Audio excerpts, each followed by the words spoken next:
Connor e Sheila Dwyer, o desaparecimento repentino de um casal casado do condado de Cork em 1991 tem confundido tanto detetives amadores quanto as autoridades locais. O bizarro desaparecimento ocorreu quase 30 anos atrás, mas ainda não há respostas neste caso extremamente frio. Connor e Sheila Dwyer viviam e trabalhavam em Fermoy, condado de Cork, em 1991. Connor, 63 anos, havia sido anteriormente empregado como encanador e faio-tudo. Mais recentemente, havia começado a trabalhar como motorista para um rico empresário alemão chamado Fritz Wolff, que estava de férias em uma vila próxima. Segundo relatos, Connor estava tendo o tempo de sua vida nesta ocupação, pois lhe permitia dirigir os carros chamativos que ele sonhava em possuir desde que era apenas uma criança. O bairro deles não era o mais abastado, então os vizinhos não deixavam de notar o brilhante Rolls Royce que às vezes ficava na frente da casa. Não era discreto e se destacava como um polegar dolorido. Enquanto Connor estava em seu elemento com sua nova carreira, Sheila, de 61 anos, era dona de casa. Os dois filhos adultos do casal já haviam deixado o ninho, ambos optando por se mudar para a Inglaterra. Mas Sheila se mantinha ocupada durante o dia, com culinária, tarefas e outras atividades domésticas. Amigos e vizinhos notaram que ela estava sempre bem vestida e fazia um esforço constante com sua aparência. Tudo parecia normal na vida do casal, quando eles, de repente, pararam de atender o telefone e desapareceram um dia de sua casa sem deixar rastros. Connor e Sheila foram vistos pela última vez em um funeral na igreja de São Patrício, em Fermoy, no dia 30 de abril de 1991. A igreja estava a 100 metros da residência do casal na Chapel Hill e eles retornaram em segurança para casa. Naquela noite, Sheila falou ao telefone com uma de suas irmãs. Não está claro exatamente quando os Dwyers desapareceram. A última vez que alguém falou com o casal foi no 1º de maio, quando novamente uma das irmãs de Sheila falou com ela ao telefone, mas as ligações subsequentes para a residência não foram atendidas. Existem relatos conflitantes sobre quando o casal desapareceu. Fontes divergem entre 19 e 22 de maio como a data. De qualquer forma, está claro que há uma lacuna de cerca de 3 semanas em que os movimentos do par não são contabilizados. Não se sabe por que ninguém, seja amigos, família ou vizinhos, relatou o desaparecimento do casal durante esse período. Um dos filhos dos Dwyer, também chamado Connor, disse que falou com seus pais pela última vez no dia de São Patrício, 17 de março. Ele relatou que nada parecia errado com o casal. Os Dwyer foram finalmente relatados como desaparecidos quando uma das irmãs de Sheila foi à casa após não conseguir entrar em contato com nenhum dos dois. Ela se deparou com uma casa silenciosa e vazia e alertou as autoridades locais. Quando a guarda chegou, eles começaram imediatamente a investigar. Tudo parecia em ordem e nada faltava. Não havia sinais de luta ou entrada forçada. Os pertences do casal, como roupas e passaportes, foram achados na residência. Uma lata de biscoitos guardada na casa ainda continha cerca de 2.100 euros. A única coisa que o guarda não conseguiu localizar foi o próprio casal e o carro deles, um Toyota branco, com a placa de registro 5797ZT. Nos anos desde o desaparecimento deles, nunca foi encontrada nenhuma pista dos Dwyers. As contas bancárias e o carro deles nunca foram acessados ou localizados. Como o rio Blackwater passa pela cidade, as autoridades realizaram uma busca exaustiva na água e na zona rural ao redor, tudo sem sucesso. Logo após o sumiço do casal, a Interpol foi acionada e os registros de balsas foram cuidadosamente analisados em busca de pistas do carro ou da presença deles nos navios. Mas, mais uma vez, essa pista foi um beco sem saída e nenhum sinal dos Dwyers foi encontrado.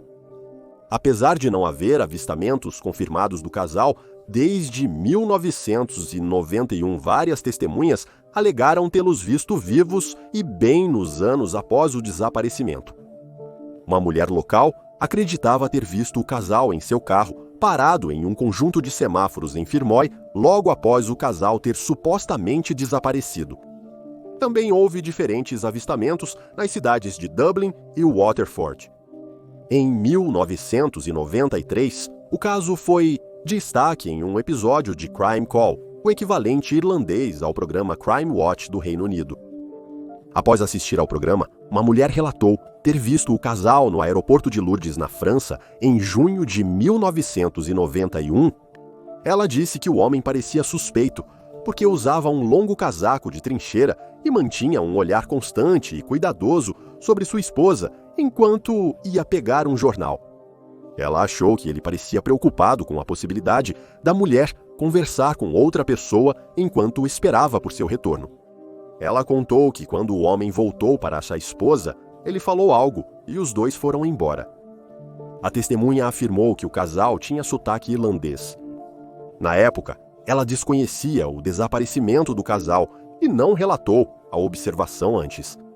Ela acrescentou que foi entrevistada posteriormente pelas autoridades com uma das irmãs de Sheila e que aparentemente as roupas que ela descreveu correspondiam às roupas que estavam faltando na casa, presumivelmente as roupas que o casal usava quando desapareceu, já que nenhuma outra peça de roupa foi relatada como desaparecida da casa.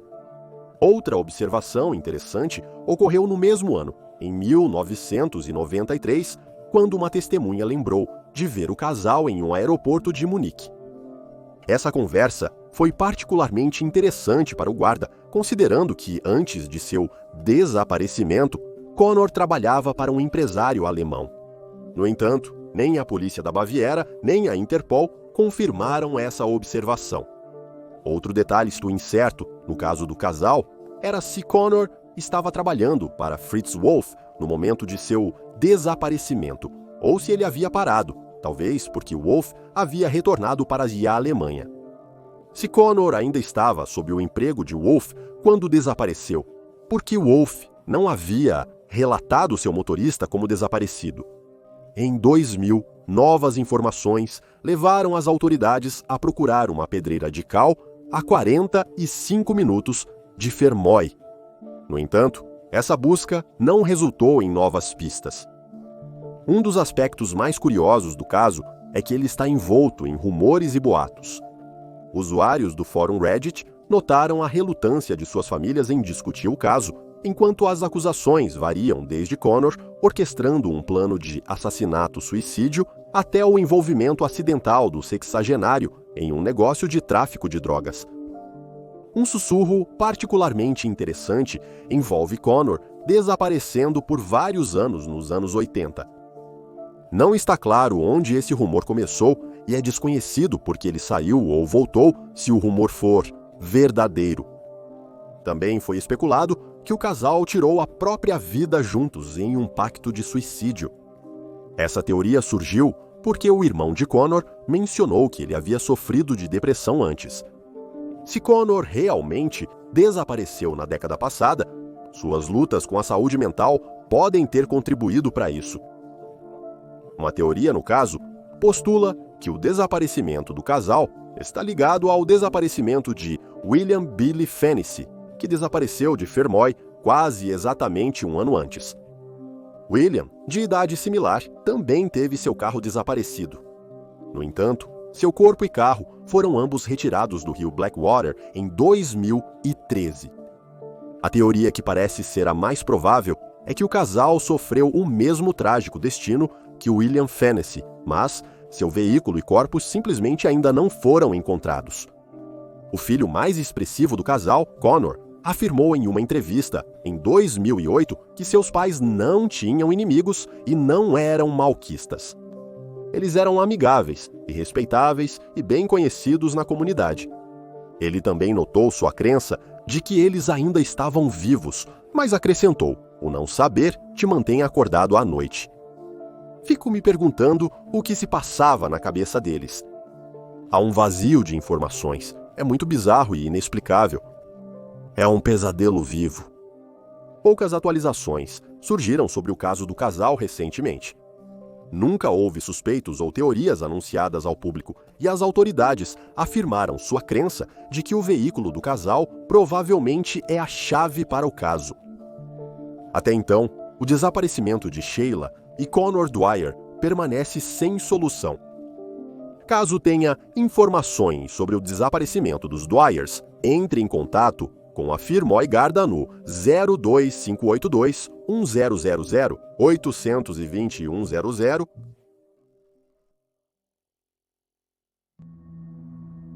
Mary Boyle. Se você é um espectador irlandês, provavelmente está familiarizado com o nome Mary Boyle. O caso da menina de 6 anos desaparecida não é apenas controverso, mas também extremamente trágico. Mary tem sido apelidada de Madeleine McCann da Irlanda recentemente. O seu desaparecimento é o caso de criança desaparecida mais longo na República da Irlanda. Nascida em 14 de junho de 1970, Mary Boyle era uma menina vibrante e falante. Ela tinha um irmão mais velho, Paddy, e uma irmã gêmea, Anne. Mary e Anne eram supostamente inseparáveis, com Mary sendo a mais ousada das duas. Embora originalmente nascida em Birmingham, a jovem mudou-se com sua família para Ballyshannon, na Irlanda, no início dos anos 70. Mary foi vista pela última vez por volta das 15h30, em 18 de março de 1977. Ela brincava com primos e irmãos perto da fazenda rural dos avós, que a família visitava desde o dia de São Patrício, no dia 17. Enquanto brincava, a menina de 6 anos viu seu tio saindo com uma escada que ele estava devolvendo a um vizinho e ela decidiu acompanhá-lo. Contudo, sua jornada foi interrompida ao se depararem com um grande pântano. Derrotada, Mary voltou para casa. A viagem não deveria ter durado mais do que 5 minutos, mas a menina nunca voltou para casa. O tio de Mary ficou na fazenda do vizinho por cerca de 30 minutos, envolvido em conversa com os ocupantes. Enquanto isso, sua família começou a procurar a menina de 6 anos, vasculhando a área local e questionando os transeuntes. Em um artigo do jornal Irish Independent, um pescador relatou ter visto Mary sendo raptada por alguém em um Volkswagen Fusca vermelho. No entanto, esse testemunho aparentemente esclareceu sua declaração em um podcast da British Broadcasting Corporation, afirmando que ele não tinha visto Mary sendo levada, mas ele tinha visto um veículo vermelho suspeito na área naquele momento. Quando a Garda chegou ao local, eles entraram em ação, drenando pântanos na área na tentativa de descobrir seu corpo. O lago atrás da casa dos avós de Mary também foi drenado, e as autoridades filmaram uma reconstituição de seus últimos movimentos conhecidos usando sua irmã gêmea, Anne. Uma famosa estrela da música country irlandesa, chamada Margot O'Donnell, que era amiga e parente distante da família, tomou conhecimento do caso e financiou buscas por Mary na encosta circundante, vendendo nova música. As buscas têm sido realizadas regularmente desde 1977, mas até agora, Mary nunca foi localizada. O caso de Mary é extremamente controverso. Existem detalhes pouco claros, relatórios conflitantes e alegações de corrupção em torno disso. Acredita-se amplamente que um político impede a aplicação da lei de deter e interrogar um suspeito principal no caso. Assim, nunca foi resolvido. Uma das vozes mais altas apoiando essa crença é a de uma jornalista de direita chamada Gemma O'Doherty. O'Doherty é uma jornalista determinada, que não apenas escreveu sobre o caso em publicações, mas também criou um documentário sobre o desaparecimento chamado Mary Boyle, A Verdade Não Contada. O documentário está disponível para assistir no YouTube, embora a própria O'Doherty tenha sido banida da plataforma em 2019 por violar repetidamente as políticas de discurso de ódio do YouTube. O'Doherty é amplamente considerada uma personagem controversa. Ela é conhecida por ser uma anti-vaxxer racista, com crenças antilésbicas, gays, bissexuais, transgêneros e queer+. Relatos indicam que a ética dela na coleta de notícias já foi questionada anteriormente. Dito isso, a teoria dela sobre o caso de Mary não pode ser totalmente desacreditada, pois existem várias evidências apoiando corrupção e acobertamento. Em seu documentário, Gemma sugere a teoria de que Mary foi abusada sexualmente e assassinada. Sua irmã, Anne, e vários outros parentes afirmaram publicamente que sabem o que aconteceu com a menina de 6 anos e sabem quem é o culpado. Anne apoia a teoria de O'Doherty e diz que o perpetrador ainda está vivo e ainda mora no país.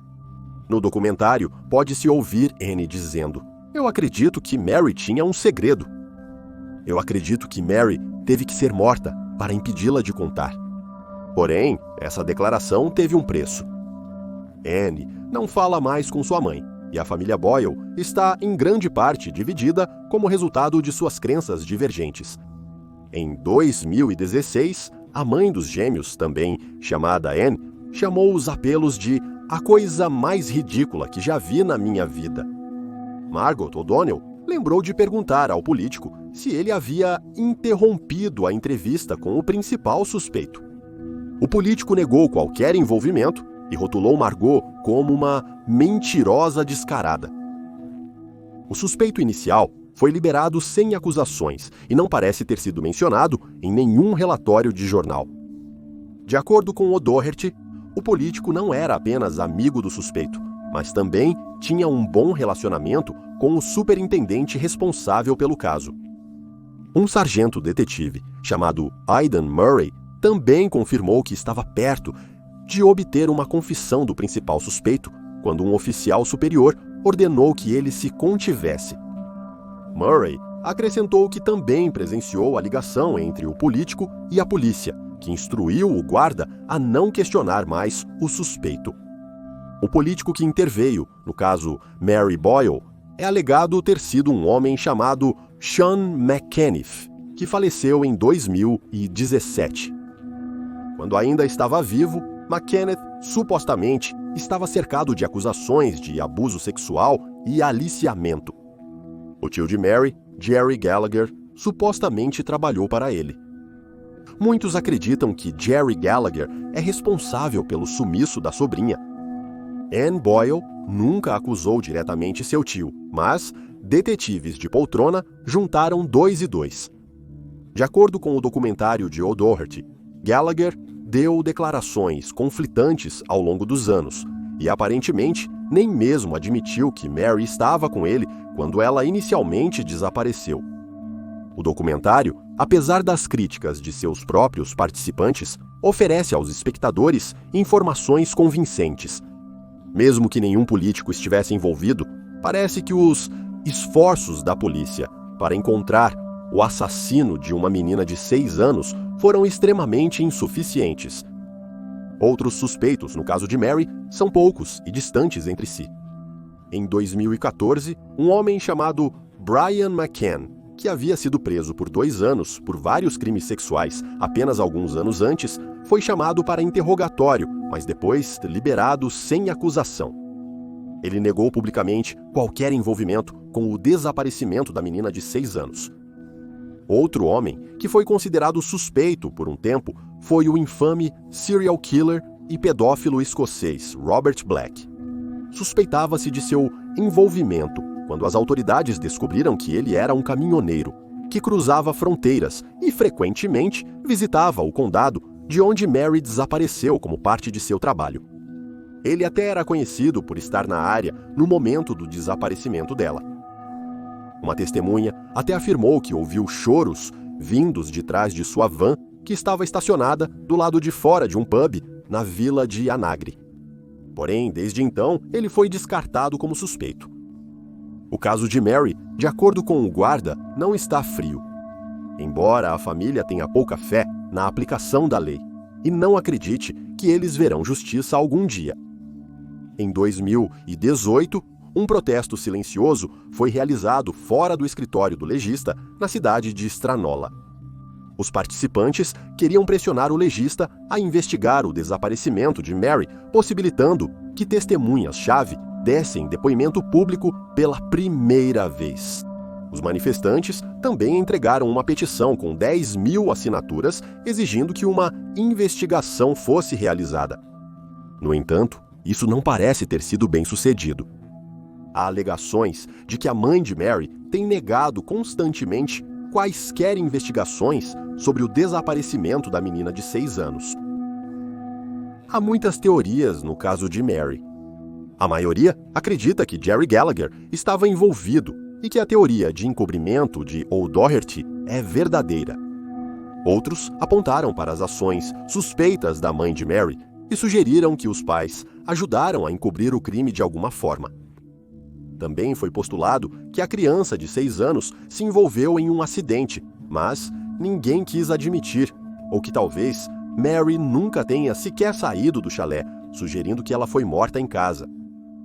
O pai de Mary faleceu em um acidente de pesca em 2005. O resto da família segue dividido sobre o que de fato ocorreu com a menina. Até hoje, o caso dela ainda não foi resolvido.